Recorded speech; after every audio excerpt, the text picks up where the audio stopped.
students, welcome back to my class. Today we are going to discuss about past tense bhutakala. Bhutakala ಅಂತಂದ್ರೆ action already finished ಅಂದ್ರೆ already completed actions ಅನ್ನ ನಾವು ಭೂತಕಾಲ ಅಂತ ಹೇಳ್ತೀವಿ. ಹಾಗಾದ್ರೆ in English grammar how can we and how we use the past tense ಅಂತ ನೋಡೋಣ. past tenses ಅನ್ನ ನಾವು ಹೇಗೆ ಅಪ್ಲೈ ಮಾಡ್ತೀವಿ ಡೇ ಟು ಡೇ ಲೈಫ್ ಅಲ್ಲಿ, ಹಾಗೇನೆ ಹೇಗೆ ಅಪ್ಲೈ ಮಾಡ್ತಾ ಸೆಂಟೆನ್ಸ್ ಫಾರ್ಮೇಶನ್ಸ್ ಮಾಡ್ತೀವಿ ಅಂತ ನೋಡೋಣ. Here simple past, otherwise past simple anta bandre pattern. Already I gave that pattern, but again I will write.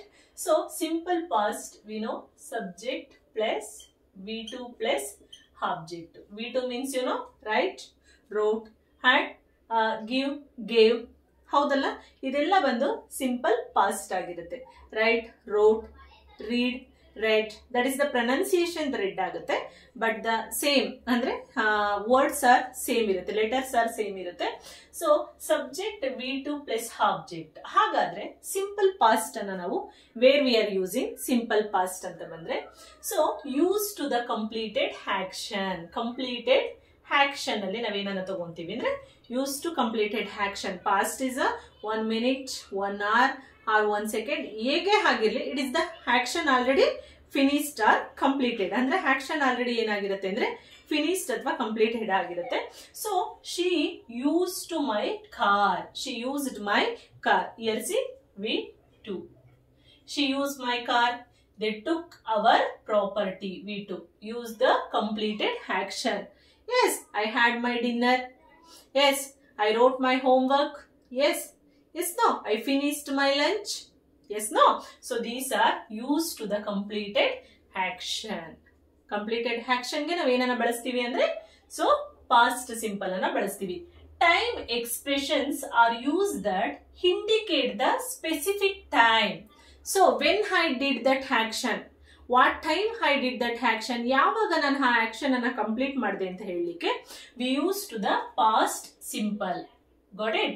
past simple ಅನ್ನ ನಾವು ಬಳಸ್ತೀವಿ. ಹೇಗೆ ಅಂದ್ರೆ, she went to Delhi last month. indicate.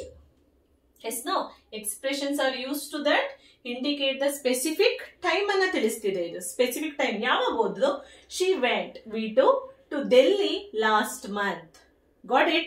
I went to Mysore trip last week.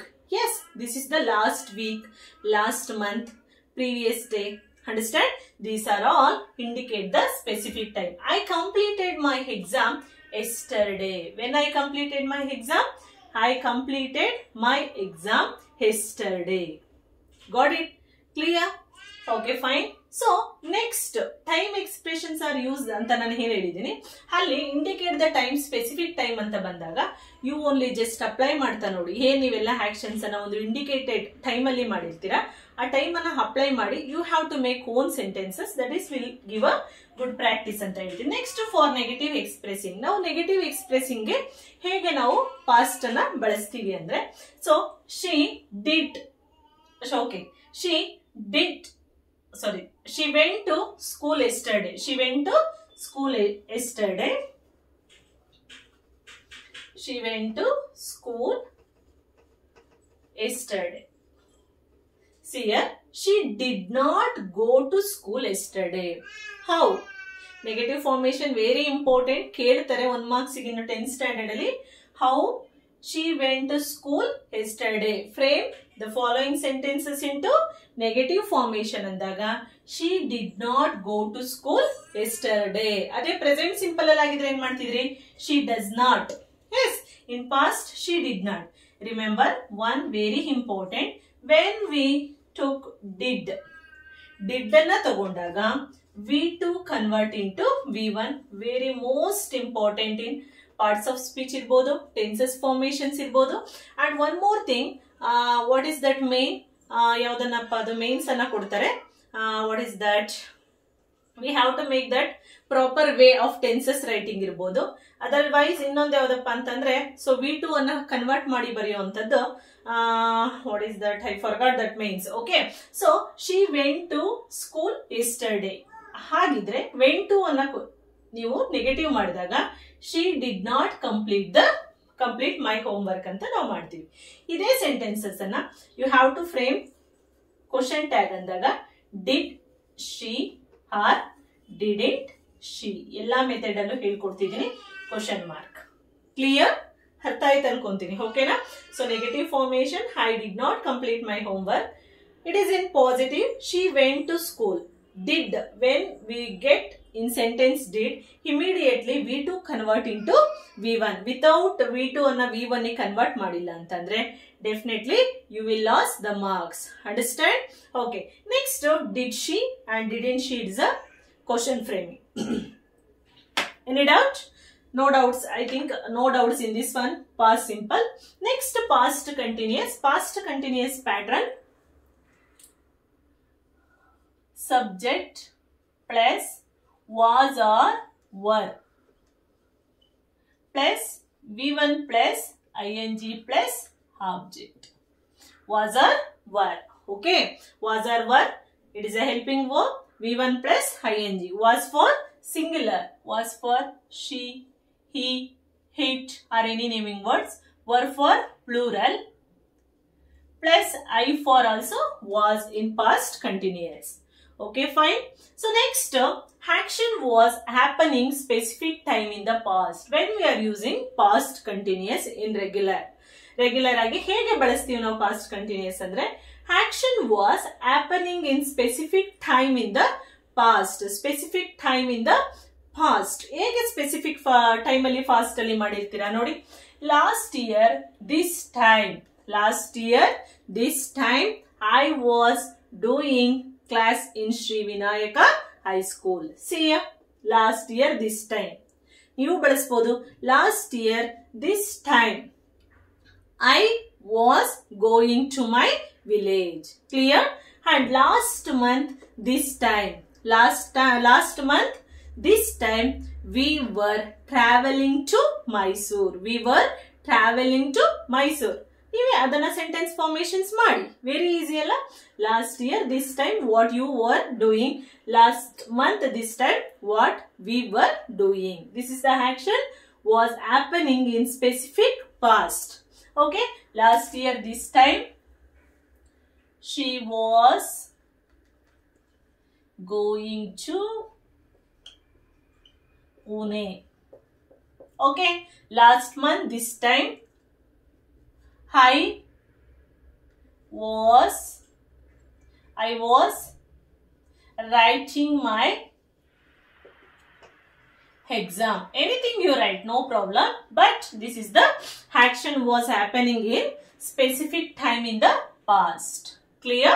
Use it to ongoing action which is interrupted by another action. Interrupted ಅಂದ್ರೆ ಈಗೇನು ಒಂದು action ಅನ್ನ ಕೊಟ್ಟಿದ್ದೀನಿ ಆಲ್ರೆಡಿ. ನಾನು ಇಲ್ಲೊಂದು action while I was writing class work. ನಾನು ಬರಿಬೇಕಾದ್ರೆ ಸಿಯರ್ one sentences here already formations in the past continuation.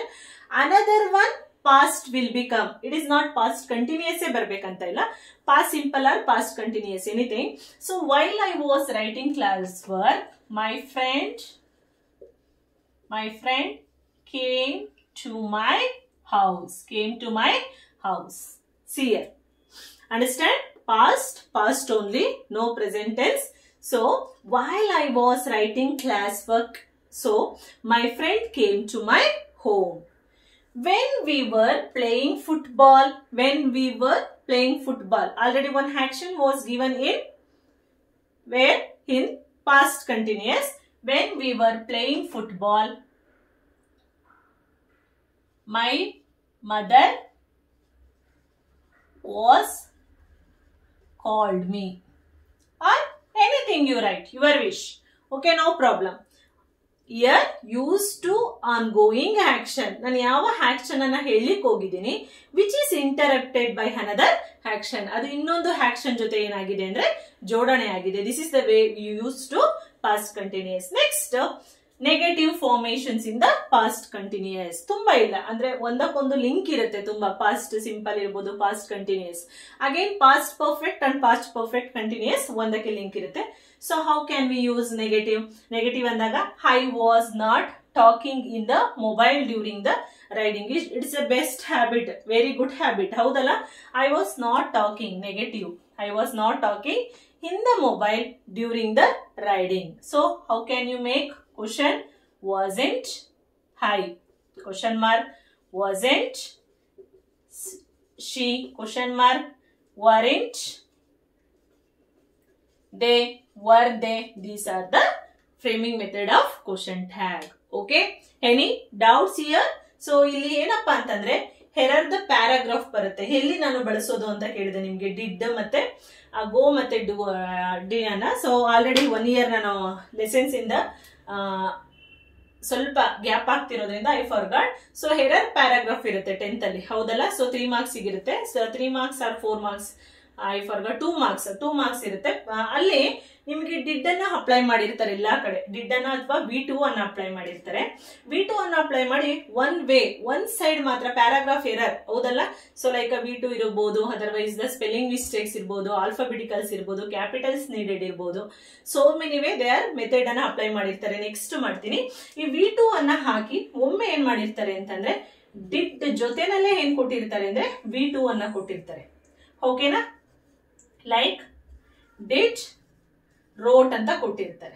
So you have to change that did write ಅನ್ನಾಗಿ change ಮಾಡ್ಬೇಕು, otherwise you will lose marks. Very important, 1 marks ಇರುತ್ತೆ. ಜೊತೆಗೆ proper way tenses apply ಮಾಡೋದು ಕೂಡ ಇರುತ್ತೆ. ಇಲ್ಲಿ error paragraph error ಅಲ್ಲೂ ಕೂಡ ಇದು ಇರುತ್ತೆ. ಸೊ ಹಾಗಾಗಿ ಇಟ್ ಈಸ್ ವೆರಿ ಇಂಪಾರ್ಟೆಂಟ್. ಇಲ್ಲಿ ತುಂಬಾ ಪಾಯಿಂಟ್ ಅನ್ನೋದು ನೀಟಾಗಿ ತಗೊಳ್ಳಿ. ಫಾರ್ ನೆಗೆಟಿವ್ ಎಕ್ಸ್ಪ್ರೆಷನ್ ಬಂದಾಗ she did not go to school because the reason did V2 will take work 1. Remember, sorry, did will take work 1 ಅನ್ನ ತಗೊಳುತ್ತೆ ಅನ್ನೋದನ್ನ ಕಾನ್ಸಂಟ್ರೇಟ್ ಮಾಡಿ. Don't forget, very very important point this one. Okay, perfect ಮತ್ತೆ past perfect continuous tenses ಅನ್ನ ನೋಡೋಣ. ಇಲ್ಲಿ past perfect pattern ವೇನು. So subject plus had plus V3 plus object, day by day. ಇದು ನಿಮಗೆ ಬಾಯಡ್ ತರ ಬರಬೇಕು. So past perfect subject plus had plus V3 plus object. So where we use to past perfect ಅನ್ನ ಹೇಗೆ apply ಮಾಡ್ತೀವಿ ಅಂದ್ರೆ, use to describe an action that happened before another action completed. ಸಿಯರ್, used to describe an action that happened before another action in the past. To also in past action. So before another action in the past. ಅಂದ್ರೆ ಮೊದಲಿಗೆ. ಹೇಗೆ ಅಂದ್ರೆ ನೋಡಿ, the doctor had left one action.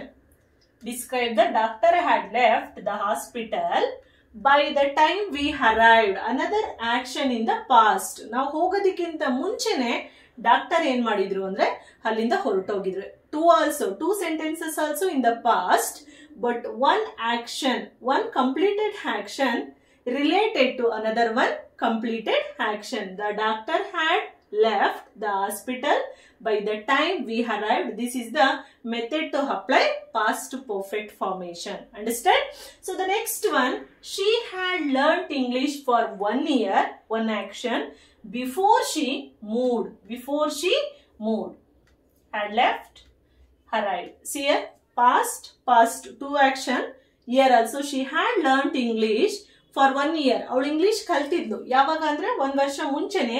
she moved ಅಮೆರಿಕಾಕ್ಕೆ ಹೋಗೋದಕ್ಕಿಂತ ಮುಂಚೆನೆ she learned to English. ಓಕೆನಾ? Got it? Okay, fine. So ಇಲ್ಲಿ ನೀವು negative formation ಮಾಡ್ತೀರಾ ಅಂದ್ರೆ hadn't, yes, no, had not. So question mark, had she, hadn't she, because it is for singular and plural, both for also had only. Fine. So next, past perfect continuous. Past perfect continuous anta bandaga pattern subject plus had plus been plus V1 plus ing plus object. Yes, no? Subject plus had been plus V1 plus ing plus object ಆಗಿರೋದ್ರಿಂದ where we used to past perfect continuous action ಅಂದಾಗ, so past perfect continuous action was started in the past. present ತರನೇ, present ಅಲ್ಲಿ start ಆಗಿ, past ಅಲ್ಲಿ start ಆಗಿ present ಅಲ್ಲಿ continue ಆಗಿ future ಅಲ್ಲಿ ಹೋಗುತ್ತೆ. ಬಟ್ ಇಲ್ಲಿ action was started in the past, everything in the past, and continue up to another action in the past. ಇಲ್ಲಿ past action ನೇ, but another one action ವರೆಗೂ ಇದೇನಾಗಿರುತ್ತೆ ಅಂದ್ರೆ past ಅಲ್ಲೇ ಕಂಟಿನ್ಯೂ ಆಗಿರುತ್ತೆ. It's a long time. It's a period ಏನ್ ತಗೊಂಡಿರುತ್ತೆ, it's a lengthy time. Example, she had been working. She had been, subject plus had been, V1 plus ing. She had been working in Bengaluru. ಎಲ್ಲಿವರೆಗೂ ಕೆಲಸ ಮಾಡಿದ್ಲು ಅಂದ್ರೆ before she move to USA. Easy ಅನ್ಕೊಂತೀನಿ, ಹೌದಲ್ಲ? So next, I hadn't been living with my parents. ನಾನು ನನ್ನ parents ಜೊತೆ ಉಳ್ಕೊಳ್ಳೇ ಇಲ್ಲ for a long time. Why? Because before I married. ಅಂದ್ರೆ ಮದುವೆಗೆ ಮುಂಚೆ ಕೂಡ ನನ್ನ ಪೇರೆಂಟ್ಸ್ ಜೊತೆ ನಾನು ಉಳ್ಕೊಂಡಿರ್ಲಿಲ್ಲ ಜಾಸ್ತಿ time. Before, yes, see, I had been working Bangalore before she moved USA and hadn't been living with my parents for a long time. Both also actions completed. It is started in the past and action completed in middle and last also in past action. So illu ಏನು doubt ಇಲ್ಲ, ಯಾಕೆಂದ್ರೆ this is also hadn't. Had been not ಅಂತ ಬರಲ್ಲ, hadn't. And had she or had they, hadn't they, question mark ಇಂದ negative. ಇದಿಷ್ಟು ನಿಮಗೆ past tense ಆಗಿರುತ್ತೆ. Past tenses ಅನ್ನ ಬಂದು ಹೇಗೆ ಅಪ್ಲೈ ಮಾಡೋದು, ಹೇಗೆ ಆ ಒಂದು ಫಾರ್ಮೇಶನ್ಸ್ ಅನ್ನ ನಾವು ಡೇ ಬೈ ಡೇ ಲೈಫ್ ಅಲ್ಲಿ ಅಪ್ಲೈ ಮಾಡ್ಕೊಳ್ಳೋದು, ಫಾರ್ ರೈಟಿಂಗ್, ಫಾರ್ ರೀಡಿಂಗ್ ಅಂತ ನೀವು ಇಲ್ಲಿ ಕಲೀರಿ. This is very easy method, not for only 10th ಅನ್ಕೋಬೇಡಿ. It is for high school, PU, degree ಎಲ್ಲರಿಗೂ ಕೂಡ ಅಪ್ಲೈ ಆಗುತ್ತೆ. ಈಸಿ ಮೆಥಡ್ ಅನ್ನ ಅಪ್ಲೈ ಮಾಡಿ ಹಾಗೇನೆ ನೀಟಾಗಿ ಪ್ರಾಕ್ಟೀಸ್ ಮಾಡ್ತಾ ನೆಕ್ಸ್ಟ್ ಫ್ಯೂಚರ್ ಅಲ್ಲಿ ಗ್ರಾಮರ್ ಅನ್ನ ಬಳಸ್ಕೊಳ್ಳಿ ಅಂತ ಹೇಳ್ತಿದ್ದೀನಿ. All the best.